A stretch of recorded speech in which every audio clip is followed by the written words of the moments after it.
So, as with ellipses, for hyperbolas, we have essentially two arrangements without getting into the whole rigmarole of rotations, where if we want to talk about things in terms of a naturally vertical or horizontal arrangement, in the latter case, we have the form x squared over a squared minus y squared over b squared equals 1. And I'll say the idea of calling these things horizontal or vertical,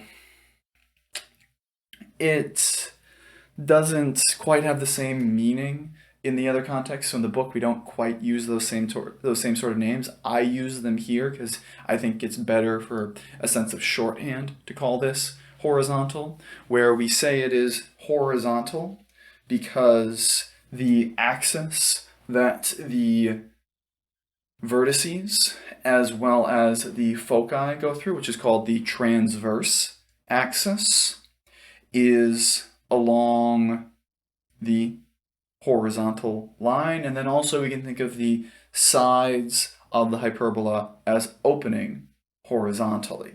But for that, we have the form x squared over a squared minus y squared over b squared equals 1, where as a result, we have vertices at plus or minus a comma 0, assuming we're centered at the origin, and foci at plus or minus c comma 0.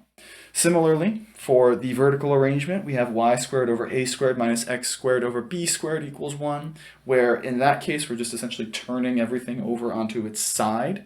And there, our transverse axis is going to be in terms of the vertical component. So you think of a symmetric axis on the other side as being the opposite part. But here we have that the foci are at 0, comma, plus or minus c, and the vertices are at 0, comma, plus or minus a. And for now, you're probably wondering to yourself, well, I didn't say anything about b. And for one, b is defined in our relationship for c, where in this case we have c squared equals a squared plus b squared. So this is a lot more Pythagorean, as it were, and that has meaning that we'll see later when we talk about the asymptotes for these equations. But for now, the points b don't quite have the same positional meaning as they did for ellipses, where they talked about points along the minor axis. Here, we don't really have that idea of a minor axis to consider.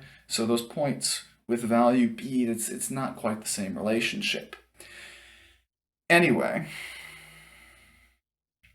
for this, let's take a look at a quick example.